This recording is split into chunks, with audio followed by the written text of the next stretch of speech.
All right, so you know how we're always told, love yourself first? Mm-hmm. But like, what does that even mean when you're trying to build a strong relationship with someone else? Right, right.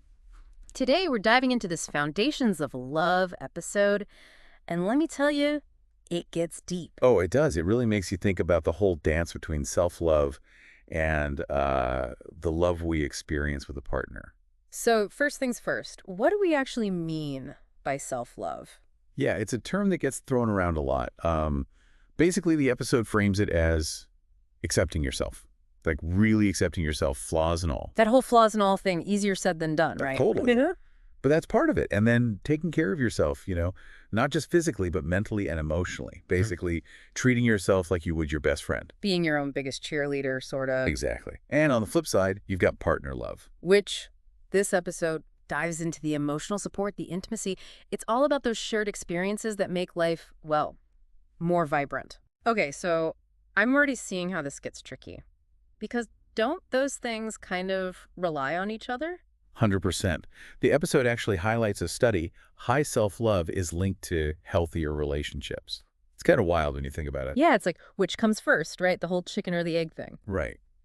But it makes sense. Like, if you're constantly putting yourself down, feeling insecure, how are you going to show up fully for your partner? Okay, that's hitting home. It's like you always hear, you can't pour from an empty cup. Precisely. You can't expect to nurture a relationship if you're neglecting your own needs. And it's not selfish to prioritize self-care, even within a relationship. So how do you find that balance then? Because obviously having a partner who loves and supports us is amazing too, right? Absolutely. And this episode doesn't shy away from that at all.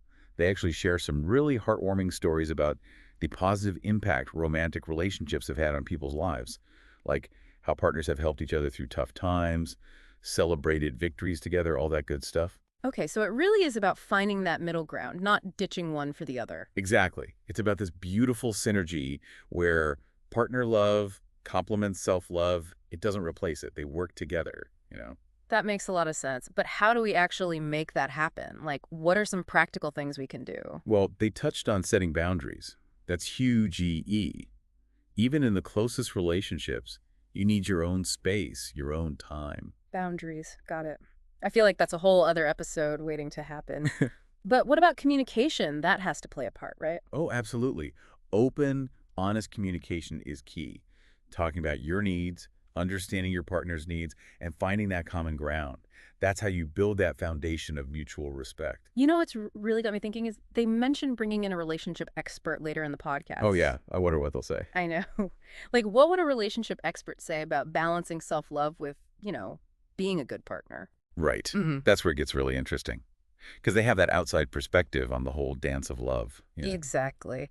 And, speaking of self-love, in our next deep dive, we're going deep on practical strategies to cultivate more self-love in our lives. Love it. Make sure you're subscribed so you don't miss it.